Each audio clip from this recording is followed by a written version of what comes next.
Yes, it can feel very scary and overwhelming when you realize, there are these things called diseases, there's these things called money and debt, there are things called emotions. So I feel like when we practice that energy of gratitude, it's like that reset button that we push that reminds us that no matter what happens, you're going to be okay. No matter what you fear, as long as you remember to be grateful for your time here, be grateful for your connection to source, and be just grateful for that moment that you have, then it somehow neutralizes everything else. Welcome to the Gratitude Podcast on www.georgianbenta.com, where you'll hear a new story each week that will inspire more gratitude in your own life. Our mission is to inspire 100,000 people to discover how to feel gratitude and live a happy life through the amazing life stories of our successful guests and their actionable tips. And now, the host of our podcast, Georgian Benta. Hi, Gratitude Seeker. Welcome to a new episode of the Gratitude Podcast. Our guest today has owned and operated her own holistic practice, Body Energy Connection LLC, for over 14 years and is also a registered nurse with over 20 years of experience. She has worked with clients all over the world in the Akashic Records, integrated energy therapy, and holographic DNA recombination. Her goal is to help you receive the information and tools that elevate your consciousness, aligns you with your soul's path, and maximizes your impact in the world. Her name is Annemarie Pizzaro, and she is here with us right now, and I believe is going to be a very interesting conversation. So, Anne, welcome to the Gratitude Podcast. Thank you, Georgian. I'm so happy to be here. And I really appreciate that, and I appreciate the enthusiasm. So let us know a little bit more about you that I didn't mention in this short intro. Thank you. Yes, well, I have been a nurse for 20 plus years, and I actually retired from nursing in 2016 to focus fully on working with my clients in the Akashic Records and the human energy field using IET. And this work has been the most transformational, pivotal, and evolving work I've ever experienced because it really ties us into everything in life.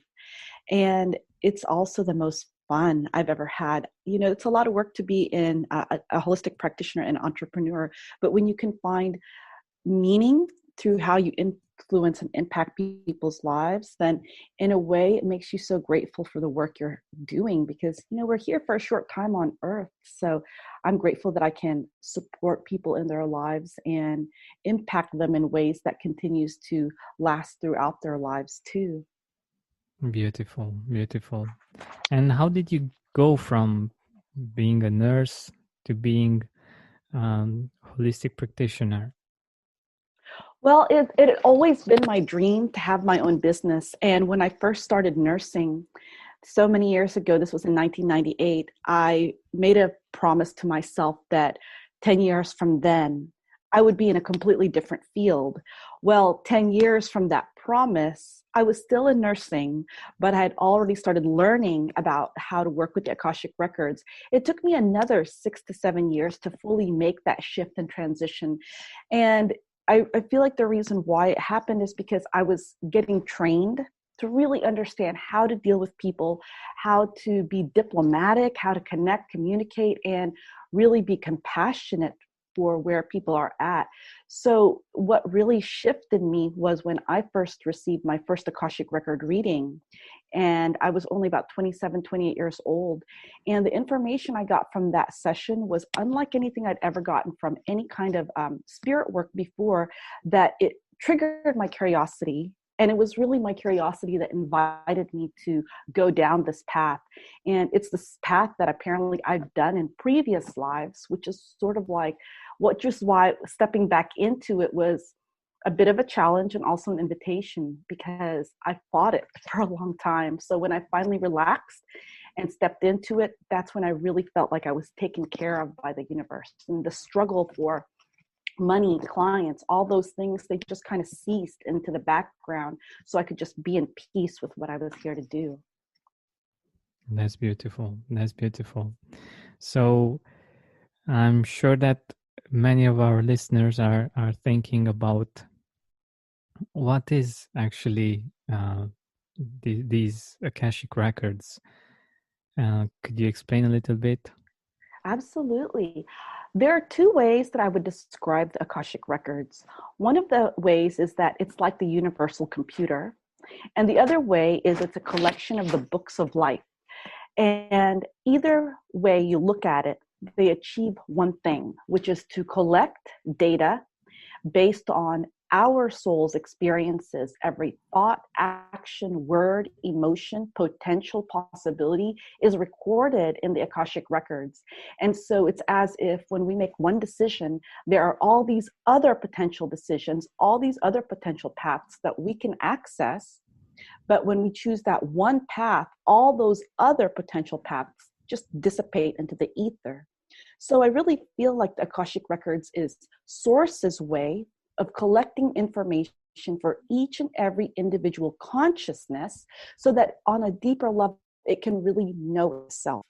So when I look at the Akashic Records as a universal computer, it's really accessing this huge data bank of knowledge that influences how we look at our lives. So it gives us insight about our past lives, our present circumstances, as well as our future potentials, and gives us insight also into the contracts that we have with other people, the patterns and agreements that we have with ourselves and others, and also what we're here to accomplish as souls. There are many souls who are continuing the work they've done from previous lifetimes, but when you come into this plane, this three-dimensional earth plane, as soon as you arrive as a soul, you experience what I call spiritual amnesia.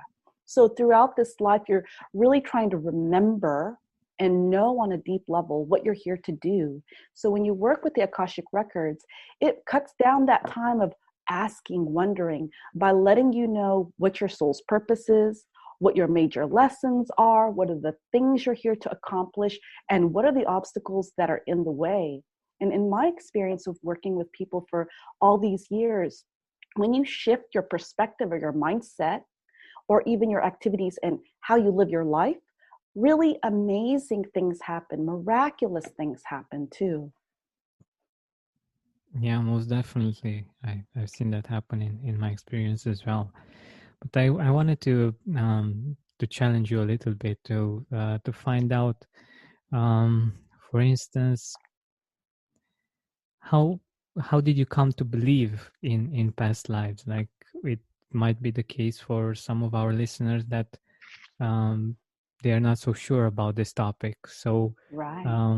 how did you get to believe it? Because I think, as you mentioned, the Akashic Records are interrelated to this belief that we live multiple lives, and this is not our only experience here on Earth, or experience of life in general.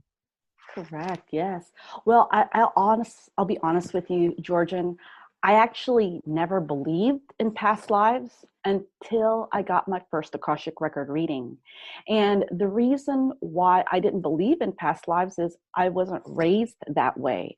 I wasn't introduced to reincarnation. It wasn't something that my family believed in because we primarily grew up Roman Catholic.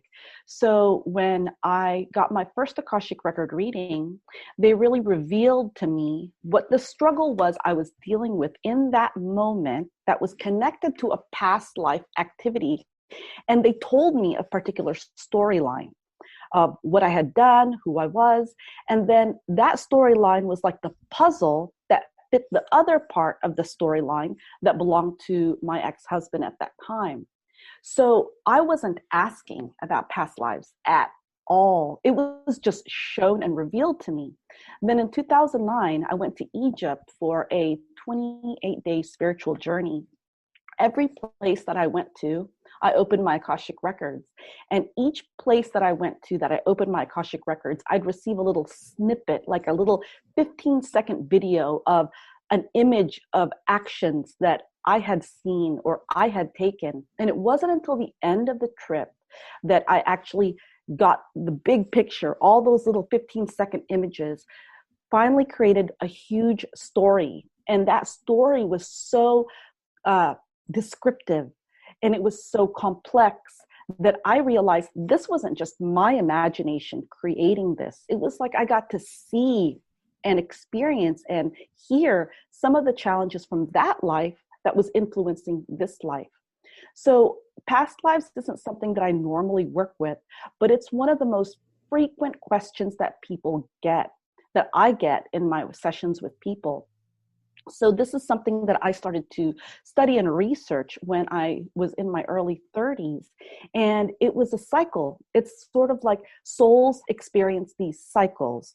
And there are certain bodies of work that talk about soul cycles, how certain souls will come through this plane multiple times. And essentially, it's sort of like the reason why these past lives exist are they're like the rungs of a ladder that helps a soul step up higher and higher in its evolution. So some Akashic record readers, especially like Edgar Cayce, he's one of the most well-known Akashic record readers from the past, and he believes that some souls only have 3 to 7 lives.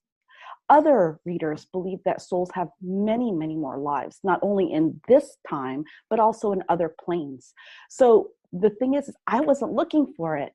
I wasn't even curious about it. It just kept showing up in the Akashic records over and over and over until I finally realized, oh, there is this link. And there are some people that I work with that do not believe in past lives, so they don't ask those kind of questions related to their past lives. And when they don't ask, the record keepers just focus on what is the present situation that they have. But sometimes as souls, we want to know the big picture. What brought us here? What are the contributing reasons for lessons and challenges?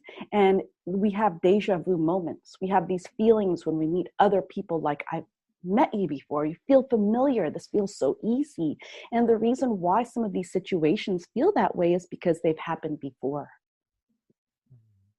That makes so much sense. And yeah, I've definitely had my fair share of experiences of this kind as well, like meeting people and getting the feeling that I knew them and before, and that things were so natural. And I think it's something really interesting that cannot basically be explained by this science. By science, by this material perspective.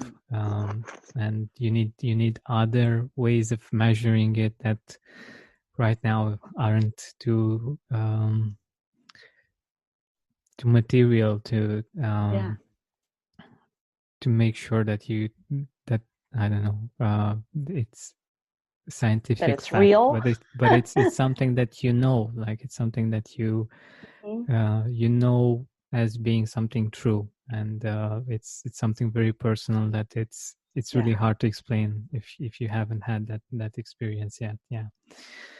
So let's get back a little bit to gratitude. How do you feel that gratitude relates to this very interesting topic of Akashic Records?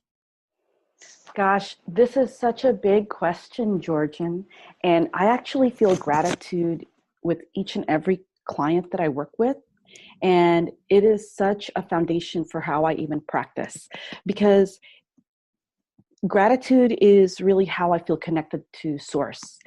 And when I open the Akashic Records, there's such an outpouring of gratitude I feel in being able to even be connected, to be able to hear their messages, see their signs and symbols, to be able to see these clips, these movements of information.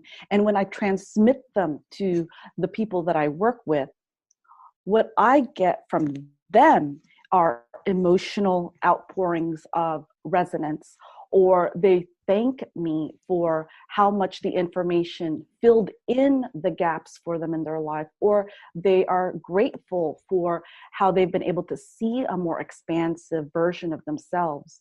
So when they share with me their gratitude, I feel that same gratitude as well, because I know I'm not making this up. And I'm so grateful for this ability that I've learned to be able to tap into sources, computer sources, database, because I feel like it's a privilege to be able to have access to information that helps us know ourselves. And gratitude is how I open and I start my day. Gratitude is how I close and end my day. And honestly, when I experience the state of gratitude working in the Akashic Records, it makes me feel like I'm taken care of. And it makes me feel like all the clients I work with are also taken care of, because we're really practicing from a higher place of awareness, of thanksgiving, and also appreciation for each other for the time that we spend. So there's a lot of outpouring of gratitude in each of the sessions that I have, even the ones that don't seem to resonate. And they're just like, yeah, I don't think this is really sounds like my life. I still feel grateful anyway, because they had the courage to show up for that session. They had the courage to bring their questions, and they had the courage to be truthful with me. So yeah, I feel like gratitude is such an important element to this plane of work, because at the core of gratitude is really trust. And I really trust the relationship that I have with Source and the relationship I have with the record keepers. That's beautiful. Indeed, when we are grateful, we trust that Source, God, the universe is working in our favor somehow. It's Very like so. pronoia, if you know that concept, the opposite of paranoia. Yeah. The fact that we believe that good things are happening to us, and people want good things for us, something like that. Absolutely. Absolutely. You know, this life on earth isn't the easiest. We have all kinds of challenges, from, you know, foods that we eat, diseases that we have, to relationship challenges. So when you can experience moments of that paranoia, and you know that you're being supported by the universe, it makes this experience really enjoyable. Exactly. Yeah. It's something very beautiful to see the world in this way. And like you said, trust is very important. And I believe that this is a key word, trusting the process. And I believe it's one of the reasons why people ask about past lives, because we seek perspective, we seek a bigger picture in which we can trust that it's going to be all right, like in the movies, that this will have a happy ending. Right, right. And which is really interesting when you say have a happy ending, because from my experience working with the record keepers, at the very end of each incarnation, you sit down with your guides, your council, your soul council, all your record keepers, and they ask you one question, which is, did you accomplish all the lessons, patterns, and objectives that you set out as a soul in this life? That is the question they ask. They don't ask, did you have a good time? Did you have a bad time? Was it memorable? No, it's very like black and white. Did you accomplish the tasks that you set out to do? It's a yes or no. And so what's interesting is, what you don't accomplish, you have to return back and replay those karma, those lessons, so that you can get it right. And when you practice that energy of gratitude, I think it's that equalizing factor that allows you to be able to say, well, you know, I tried my best. I feel like I accomplished what I could accomplish, and I really tried to do the very best I could as a human being. And I think those kind of answers really stack up merit points for you as a soul in terms of your evolutionary process. Yeah, most definitely. And the biggest part, I think, at least in the present moment, is the fact that it shifts your vibration. It's not just focusing on the things that don't work in your life and on the things that Yeah. aren't how you think they're supposed to be in the moment. Mm-hmm.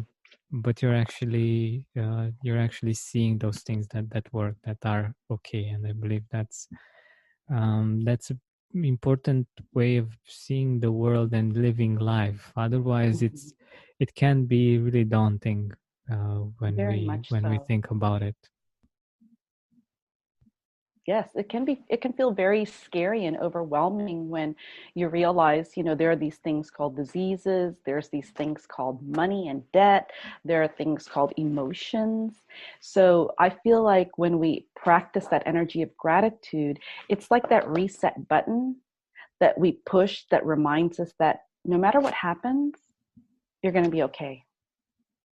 No matter what you fear, as long as you remember to be grateful for your time here, be grateful for your connection to source, and be just grateful for that moment that you have, then it somehow neutralizes everything else. Yeah, it's so true. And if we think about it, and if we're here right now and we are grateful for something in our life, like many of the things that we fear, that we feel unsure about, like you said, they just disappear because we are in that feeling of gratitude in this moment, and there's nothing else. That's true. In a way, there's nothing else. There's just the moment and how you Yeah, choose to feel in that moment, how you choose to see that moment kind of defines what happens next. beautiful. Yeah. And I'm really curious, what are some things that people are really grateful for when they do these readings? Like, what do they find out that, I don't know, makes them most grateful? Yeah, that's such a good question. I'm going to focus on three topics that I think are the biggest game changers when I work with people in the Akashic Records. The first is tied to worth. There are so many souls here on earth that deal with self-worth issues, not good enough.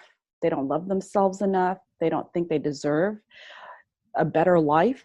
And when they find out that they are worthy, and that source is grateful for them for coming down on this plane to experience life, it completely shifts their idea of themselves. And now it makes them feel like, oh, I am worthy, I am important, I do matter. So that's the first way where gratitude shifts their sense of self, the self-worth aspect. The second is money. When people show up in the Akashic Records, there are usually three things that is the key focus: health, love, and money. And when people find out that the core of their abundance, the source of their wealth, isn't the actual money that they're using, the coinage, the dollar bill, the yuan, whatever you want to call it, it's not that. But at the core of their abundance is their relationship to source and trusting that source is going to take care of them. That shifts their perspective. And the third thing that really show up is love. People have this desire to know if they're in the right partnership, if they're with the one, or if they're with their soulmate. And what often comes to the awareness is when they give themselves permission to fall in love with themselves first, then they actually have ample space in their heart to be able to love others, whether that it's romantic love, familial love, or just friend love. So when people come in and they discover some of their past life lessons tied to love and how they've been able to evolve from that to really be a being of love on earth, that's the key thing that makes them realize I don't have to hold it back for myself. And by not holding back love for myself, then I'm actually inviting love to show up in my life. So it's an interesting question around love, because there are people that ask, what can I do? How do I bring people into my life? How do I find this one? What are the blocks or resistance to me having love? When it really comes down to it, it comes back to worth. Again, it comes back to that sense of gratitude for themselves and knowing that they're not only lovable, but they are able to share that love with others. So these are the three things that really show up the most in my Akashic Records sessions. That's very interesting. Very interesting. And yeah, I believe that loving and appreciating ourselves is very important, whether we are looking for love or if we are in a relationship, or like regardless of the situation. It's the Mm-hmm. basis of for the others to come and to be fulfilling, basically. Yeah, beautiful. Absolutely. Yeah. So we're nearing the end of our time together, and I wanted to ask you, what are some things that you are grateful for right now? Well, there are three things I'm super grateful for. Right now, I'm actually really grateful for this conversation with you, Georgian. It's lifting my vibes up so high. It's early morning where I'm at. I know it's afternoon where you're at, but this is such a great way to start my day. I am Yeah. really super stoked with this conversation because I feel like it's just pumping me up with energy. It's putting a smile on my face, and it's making me just see how easy the rest of my day is going to unfold. The second thing I'm grateful for is just stepping into this work and trusting that the Most High is taking care of me. I am so grateful for this work because I resisted it for so long, and nursing was really hard, both physically, mentally, and even Mhm. spiritually. So I'm grateful that I get to do the kind of work that feels playful. And the third thing I'm really grateful for is I'm grateful for my family. I'm really grateful that I somehow chose right in this life, chose the right people to be with, the right mate to be with. And as I've aged, it's just made me appreciate more the finite time that I have with each and every person. So my goal is not to have any regrets in the end of this life. And just by appreciating the relationships I have, no matter how dysfunctional it may look from one angle or the other, it just helps me see that person and love them as they are. And when I can just accept somebody as they are, then all the issues, all the judgment, all the criticisms, they just dissipate. And I just get to love the pure essence of them. So this includes my dogs, my chickens, my daughter, my husband, my parents. It includes the big picture of the whole world because I feel like it ripples out. It's like a domino effect, you know? Yeah, that's beautiful. That's beautiful. So I know that you will be uh, starting some courses, or at least one Mhm. in the near future. Yes, Can you let us know a little bit about that? absolutely. So I've spent the last 3 years teaching the Akashic Records while also seeing clients in my practice. And what I've realized is there are a lot of Akashic Record teachers out there, and there's a lot of different Akashic Record books you could read. But there's some things that are missing elementally that makes you be a very prolific reader and also a successful business owner. And that's where I saw the gap. So I'm teaching a 12 weeks program called Become an Akashic Records Guide that starts January 11th, 2021. And this 12 weeks program entails two things. It teaches you how to create a sacred space, how to activate your channeling and mediumship abilities, as well as learn how to work with the Akashic Records and read the Akashic Records for other people. As you're learning this on the side, you're also building a business. So you're learning how to set your website up, get your social media pages, get your booking site, all those things that you need to become a successful reader. So by the time you're done with this 12-week program, not only will you have a business that you can start marketing, you can also start seeing clients before you're even done with this program. And my goal is to support and certify as many Akashic Record practitioners who can be successful business owners, because one of the key messages that I get from all the readings is this: there's just not enough support people on earth, whether you're a healer, a therapist, a coach, a practitioner. There's just not enough of us on earth to deal with all of the problems and all of the questions of the people on earth.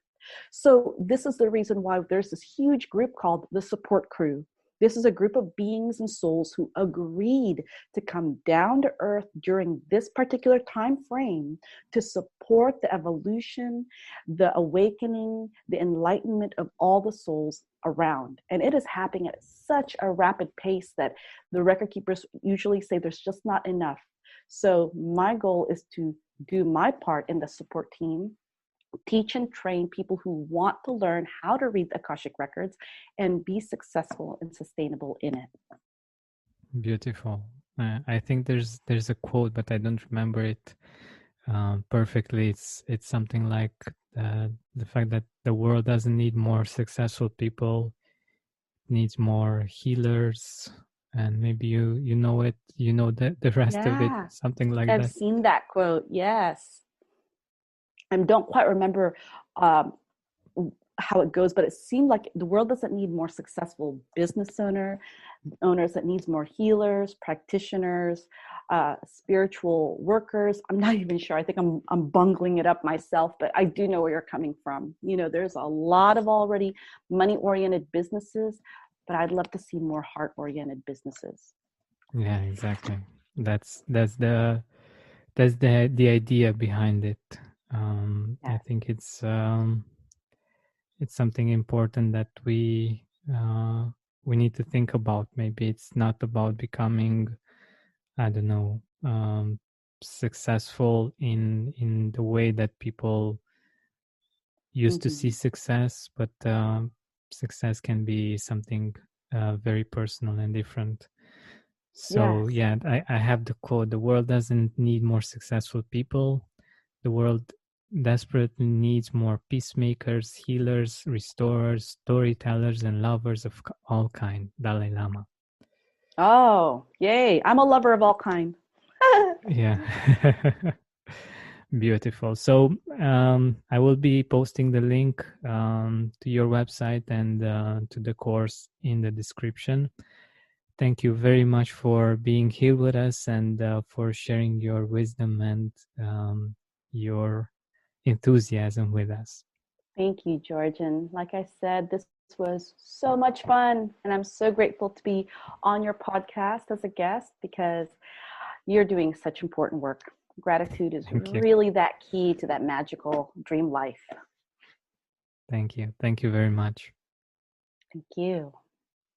If you know that you don't need to be rich to feel abundant and grateful, then this course is for you. There are so many courses out there teaching you to get rich and to get rich fast. In my experience, being able to maintain a state of gratitude and abundance is far more valuable than getting rich. So I want to invite you on this 7-week journey from lack to abundance because I would really love for you to experience more and more abundance in your life. The first step on this journey is to click the link in the description or go to georgianbenta.com/abundance.